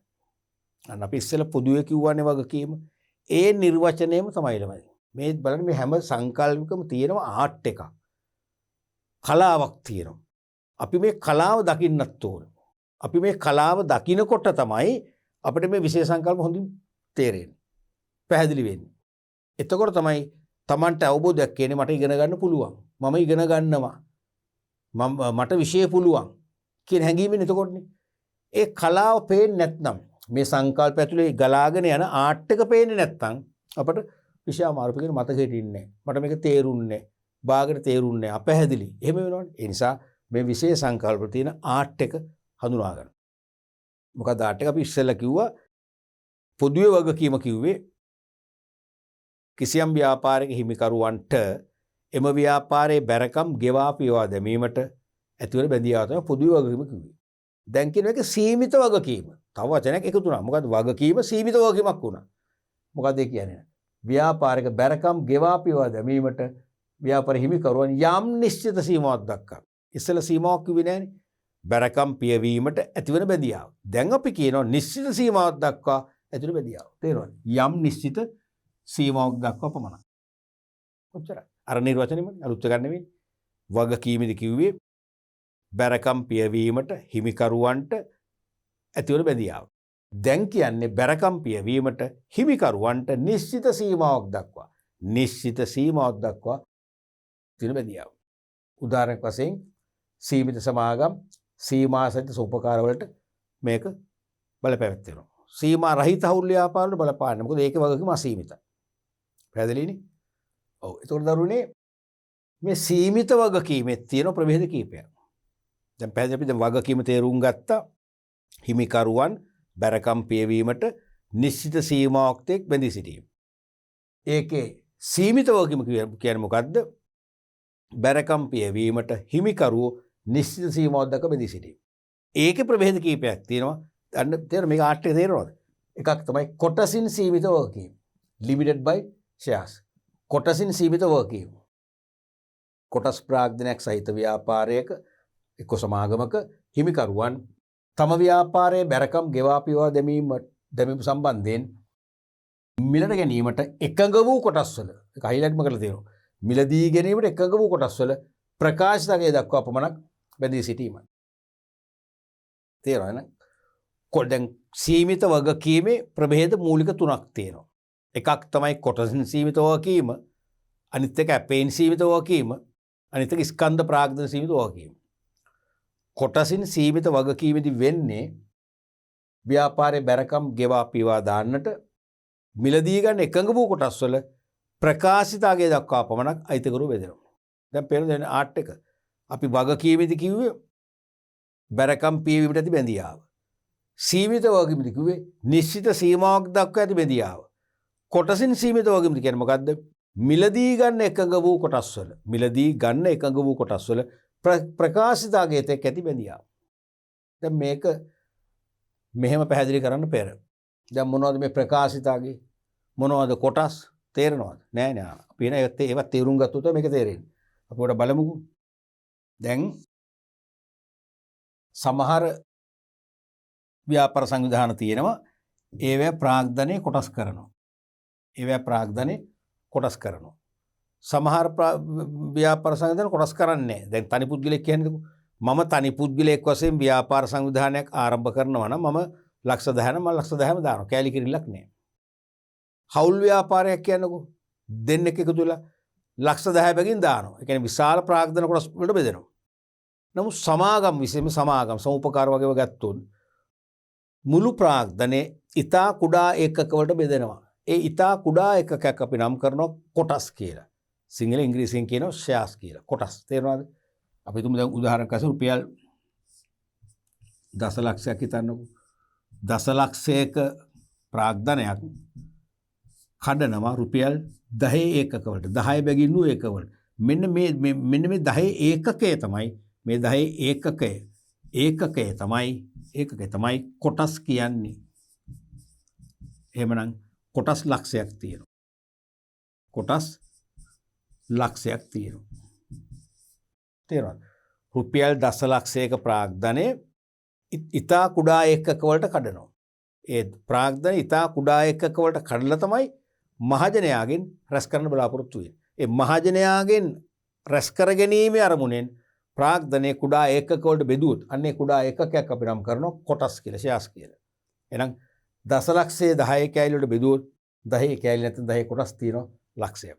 මෙන්න මේ ලක්ෂය තමයි මහජනයාට යොමු කරලා මහජනයාට ආරාධනා කරලා ප්‍රාග්ධනය ඒගොල්ලෝගේ රැස් කරනවා.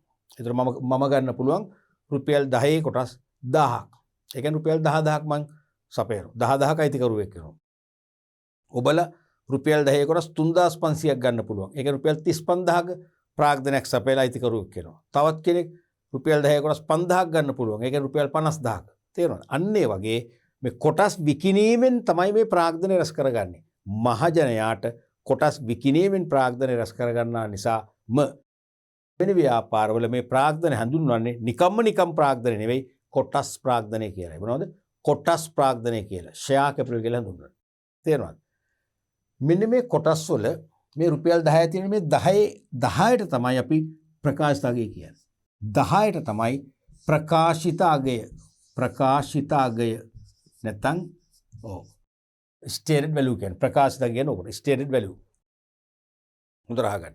දැන් කලින් ඔය සිලබස් අලුත් වෙන්න පෙරතුරු මේවට නාමික අගය කියලා. පරණ පොත් එහෙම කියවන්න එපා තේරුමක් නැහැ. ඒවා තියෙන නාමික වැරදි. ඒ කාලේ දැන් ගියා නාමික අගයනේ ප්‍රකාශිත අගය. ඒ කියන්නේ සමාගමක ප්‍රාග්ධනය කුඩා එකක වලට කඩලා මහජනයාට ඉදිරිපත් කරන මහජනයාට මිලදී ගන්න කියලා ප්‍රකාශ කරන අර්ථයෙන් ප්‍රකාශ කරන අගේ මහජනයාට කියනවා කොටස් ටිකක් ගන්න මහජනයාට කීයද ගන්න රුපියල් 10 කියලා ප්‍රකාශ කරනවා ඒ අර්ථයෙන් වෙන්නේ නැති මේකට ප්‍රකාශිත අගේ කියලා මෑත කාලේ මේ සිලබස් එක අලුත් කළේ තේරෙනවනේ එහෙනම් ප්‍රාග්ධනය කුඩා එකක වලට කඩලා මහජනයාට අලිවි කරන මහජනයාට මිලදී ගැනීමට ඉදිරිපත් කරන යොමු කරන අගේ තමයි ප්‍රකාශිත අගය කියන්නේ.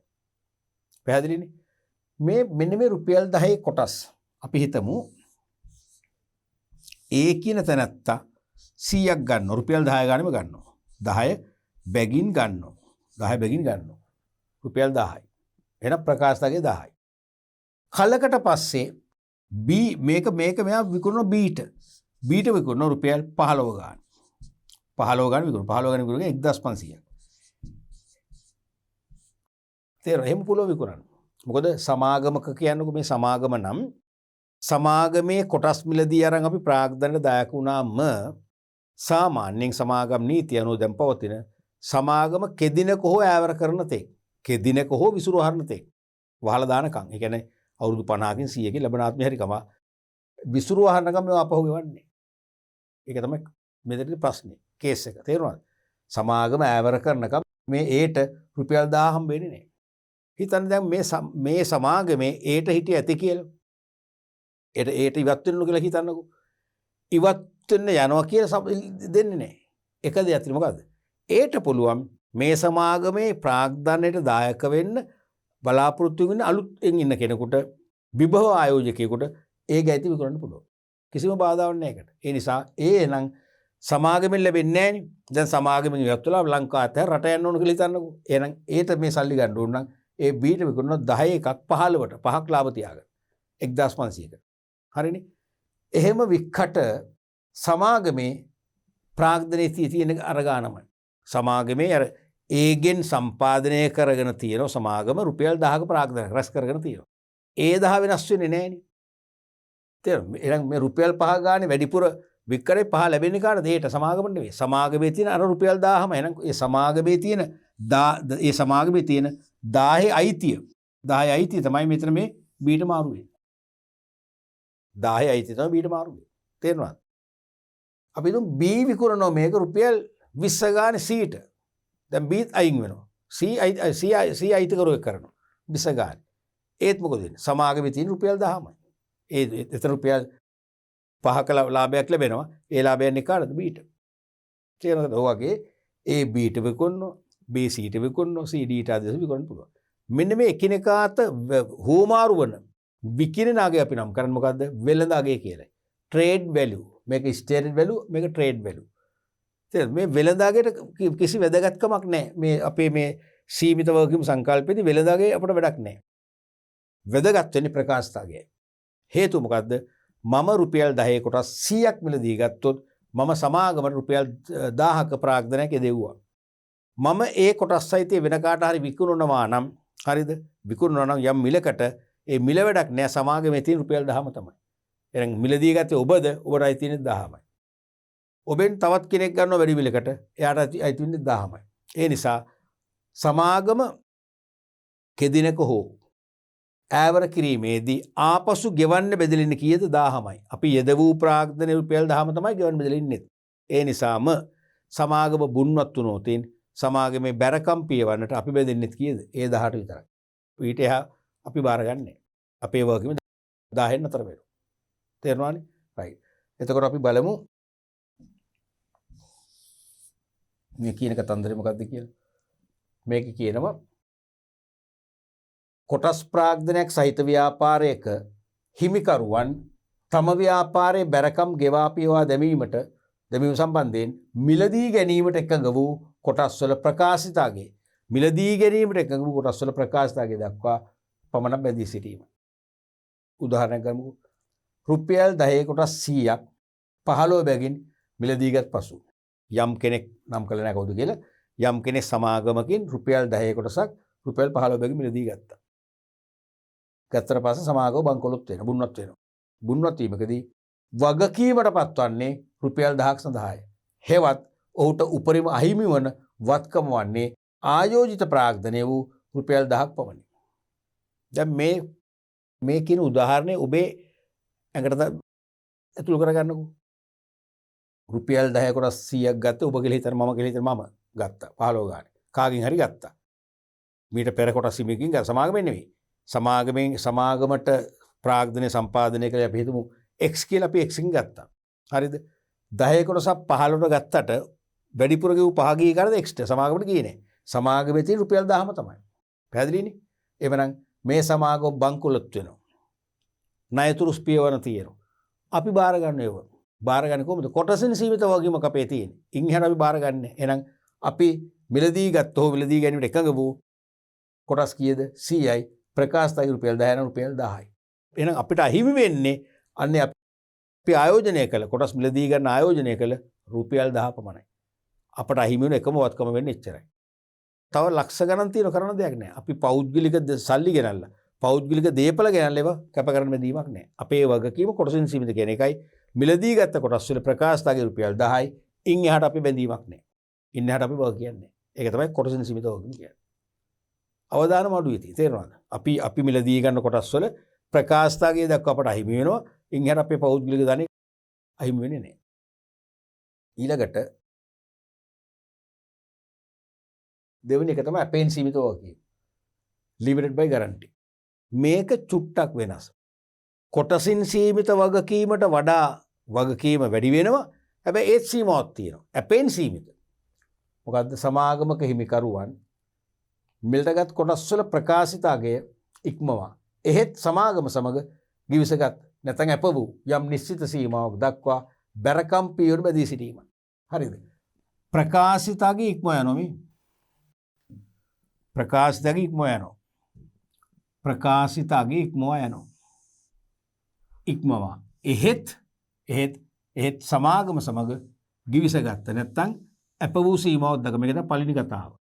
මේ ප්‍රකාශකගේ ඉක්මවා යනවා. දෙවෙනි කතාව තමයි සමාගමත් එක්ක අප වූ ගිවිසගත් යම් නිශ්චිත සීමාවක් දක්වා බැරකම් පියවර බෙදෙනවා.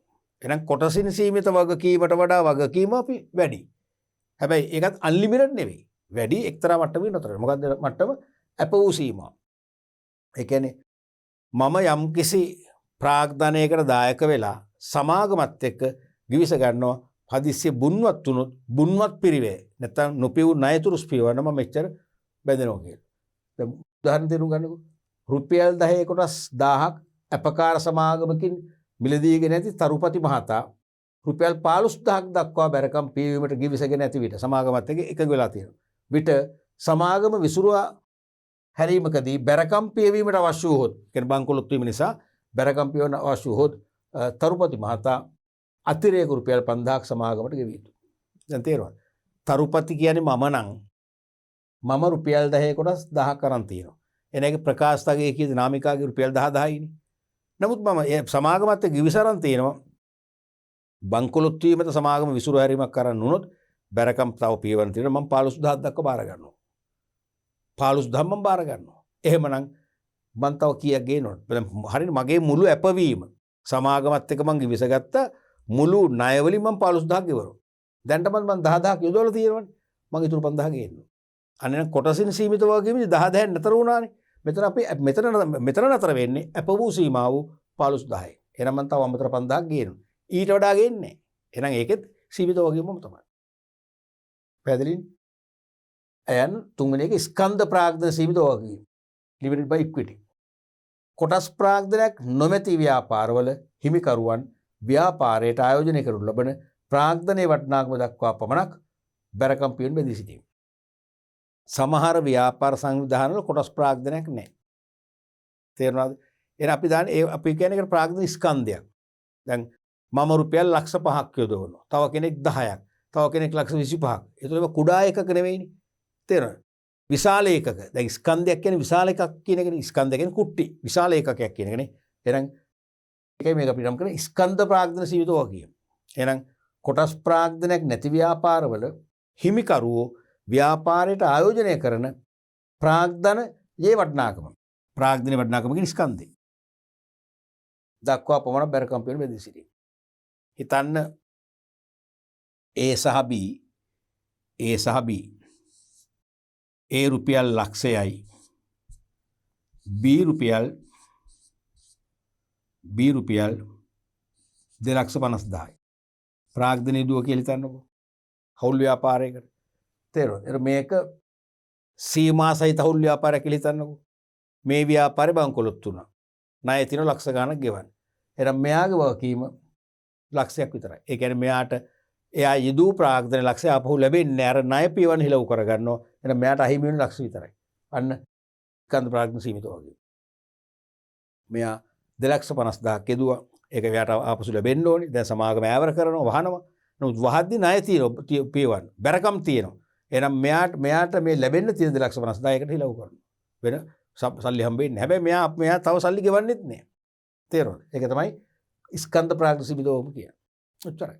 වගකීම් ප්‍රභේද තුනක්. කොටසින් සීමිත වගකීම, අපේන් සීමිත වගකීම සහ ස්කන්ධ ප්‍රාග්ධන සීමිත වගකීම. ඊළඟට සීමිත වගකීම සංකල්පයේ ප්‍රායෝගික වැදගත්කම. වටිනාම කොටසක් ළමයි කරන්නේ. මේක විභාගෙට නිතර ඇහුවා. ඉස්සරහට තහනම්. සීමිත වගකීම සංකල්පයේ ප්‍රායෝගික වැදගත්කම තමයි ලෝකේ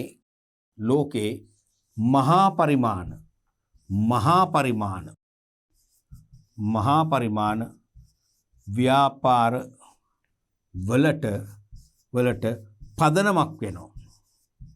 පදනමක් වෙනවා මෙන්න මේ සංකල්පය. ලෝකේ මහා පරිමාණ ව්‍යාපාර වලට පදනමක් වෙනවා.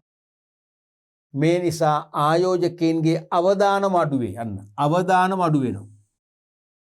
ඒ තුල විශාල ආයෝජකයන් පිරිසක් පහසුවෙන් ආකර්ෂණය කර ගැනීම තුළින් විශාල ප්‍රාග්ධනයක් රැස් කර මහා පරිමාණව ව්‍යාපාර කටයුතු ඉටු කළ හැකි වෙනවා. තේරුම් ගන්න කියන එක. දැන් මම උනත් කැමති නැහැ අනවශ්‍ය අවදානම් බාර ගන්න. තේරුණාද? දැන් සීමිත වගකීමක් තියෙනවා නම් මගේ අවදානම බොහොම අඩුයි. මොකද මට විශාල අවදානමක් බාර ගන්න නැහැ. කොටසින් සීමිත වගකීම නම් මම රුපියල් 50,000ක ප්‍රාග්ධනයක් නම් සමාගමට කැප කරලා තියෙන්නේ. මට නැති වෙන්නේ 50,000 විතරයි. තේරුණාද? නැත්නම් අපේන සීමිත වගකීමක් නම් මම 75,000ක් නම් ඒ 50,000 අමතරව තව 25,000ක් කැප කරනවා. ඊට වඩා දෙන්නේ නැහැ. අවදානම අඩුයිනේ. නමුත් අසීමිත වගකීමක් තිබුණා මොකද වෙන්නේ? ඒව හරියන්නේ නැහැ. සමාගමේ බැරකම් ලක්ෂ 50ක් තියෙනවා නම් වෙනස් සමාජිකෝ නැත්තම් ඒගොල්ලොත් බංකොලොත් නම් මට දේපල තියෙනවා මගේ දේපල විකුල් හරි මං ගෙවන්න ඕන. මගේ පෞද්ගලික දේපල දක්වා මගේ පෞද්ගලික ධනය දක්වා වගකීම පැතිර යනවා. එතන අවදානම් වැඩි. මෙතන අවදානම් අඩු. තේරුණාද කතාව? සීමිත වගකීමේදී ආයෝජකයන්ගේ අවදානම් අඩු. එහෙනම් ඒ අවදානම් අඩු තැනක ආයෝජනය කරන කවුද කැමති? හැමෝම කැමති. එහෙනම් මෙවැනි ව්‍යාපාර මේක සමාගමක් නම් මේ සමාගම කොටස් නිකුත් කරලා මහජනයාට ප්‍රාග්ධනයට දායක වෙන්න කියලා ආරාධනා කළ සැනින් මහජනතාව මොකද වෙන්නේ? වැලෙනකොඩිය එනවා ප්‍රාග්ධන ආයෝජනය කරන. විශාල පිරිසක් ලේසියම ගෙන්න ගන්න පුළුවන්. ආකර්ෂණය කරගන්න පුළුවන්. ඒ නිසා විශාල පිරිසකගෙන් අති විශාල ප්‍රාග්ධනයක් සම්පාදනය කරගන්න පුළුවන්. විශාල ප්‍රාග්ධනයක් රැස් කරගත්තා මොකද වෙන්නේ? මහා පරිමාණව ව්‍යාපාර කටයුතු කරගෙන යාම හැකියාව ලැබෙනවා. එහෙනම් ලෝකේ මහා පරිමාණ ව්‍යාපාර බිහි කරන්න ඉඳුරාමදායක වන සංකල්පයක් තමයි සීමිත වගකීම. ඒක ඔළුවට ගත්තද? සීමිත වගකීම් සංකල්පයෙන් අනුව විශාල ආයෝජකව පිරිසක් කැමැත්තෙන් ප්‍රාග්ධන ආයෝජනය කරන ඉදිරිපත් වෙනවා. ඇයි වෙන්නේ? ඒගොල්ලන්ට අවදානම අඩු නිසා. ඒගොල්ලන්ට අවදානම අඩු නිසා. පැහැදිලිනේ? ඊළඟට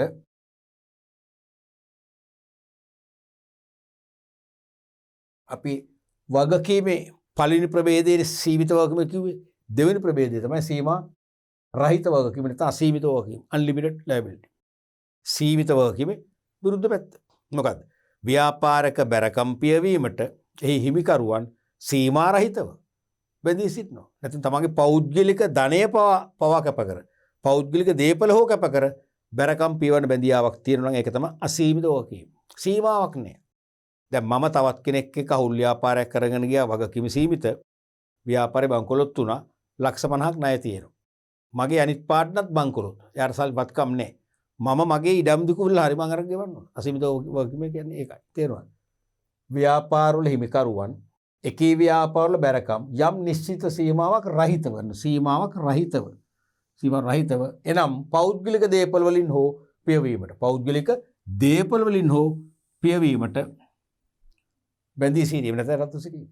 මෙහිදී වගකීම පෞද්ගලික ධනය නැත්නම් දේපල දක්වා පැතිරෙන බැවින් මෙවැනි ව්‍යාපාර තරම් ජනප්‍රිය නොවේ. මේකේ වගකීම අසීමිත නිසා ජනප්‍රිය නැහැ. ගොඩක් කැමති මෙතෙන් එන්න කැමති නැහැ. සුළු පිරිසක් එනවා. සුළු පිරිසක් ඇවිල්ලා ආයෝජනය කරන විශාල පිරිසක් එන්නේ නැහැ. උදාහරණයක් වශයෙන් තනි ව්‍යාපාර, රවුල් ව්‍යාපාර, සමිති සංවිධාන වගේ දේවල්. ඒතර ඔබට ප්‍රශ්නයක් වෙයි. වැඩි පිරිසක් එන්නේ නැත්නම් සුළු පිරිසක් ඇයි මේ අසීමිත වගකීම දැක එන්නේ? අවදානම දැක එන්නේ ඇයි? දැක එන්නේ සාමාන්‍ය ස්වභාව ධර්මය අපට දෙන්නේ සමානවනේ. මම කියන්නේ එහෙමයි. නමුත් සාමාන්‍ය වහර තියෙන්නේ අසමානව කියලා නෑ. මම කියන්නේ සමානව. ඒ කියන්නේ මට ස්වභාව ධර්මය ධනය දෙනවා. සල්ලි දෙනවා. හැබැයි දෙනකොට මට සතුට දෙන්නේ නෑ. මට නිතරම වේදනාවකට තමයි මුහුණ දෙන්නේ. තේරුණාද? ඔබට ස්වභාව ධර්මය සතුට දෙනවා. හැබැයි මට වගේ ධනය දෙන්නේ නෑ. දැන් අපි දෙගොල්ලෝ කවුද දිනුනේ? දෙගොල්ලෝ එකවර එකා වෙන්නේ. මට ධනය තියෙනවා. අනිත් පැත්තේ මගේ ජීවිතේ දුකයි. ඔබට ධනෙ නෑ. ඔබේ ජීවිතේ සතුටුයි. මම ඒකයි කියන්නේ ස්වභාව ධර්මය මිනිස්සුන්ට දෙන්නේ කොහොමද? බැලන්ස් එක දෙන්නේ. තේරෙනවද? ඒ වගේ මෙතනට ආයෝජකයෝ විශාල අවදානමක් දරනවා. මොකද බංකොලොත් තුනොත් තමන්ගේ ඉඩකඩම් පවා විකුණන්න වෙනවා. එහෙම අවදානමක් දරන නිසා මෙවැනි ව්‍යාපාර උපරිම ලාභයෙන් වැඩි ප්‍රමාණයක් මෙවට අපෝ ගෙවනවා. ප්‍රතිලාභ වශයෙන් ගෙවනවා. එහෙනම් ඉහළ අවදානමක් දරන නිසා ඉහළ ප්‍රතිලාභයක් ගෙවනවා. එහෙනම් ඉහළ ප්‍රතිලාභ ලබන්න කැමති අය ඒ අවදානම බාරගෙන මේවා ආයෝජනය කරනවා. ඒකයි සුළු පිරිසක් කියලා කිව්වේ. පැහැදිලිනේ? ඒතර අපි අද ව්‍යාපාර සංවිධාන නිර්වචනය කළා. සංවිධාන වර්ගීකරණය කළා ස්වාමිත්වය අනුව රාජ්‍යාංශයේ ව්‍යාපාර පෞද්ගලිකංශයේ කියලා. ඊට අමතරව ව්‍යාපාර සංවිධාන වල මූලික සංකල්ප අපි ආරම්භ කළා. ඒකෙන් ප්‍රධානම සංකල්පය වගකීම කියන සංකල්පය අපි නිම කළා. අපි ඊළඟ මූලික සංකල්ප ටික ඉදිරි පාඩම් වලදී කතා කරන්න බලාපොරොත්තු වෙනවා.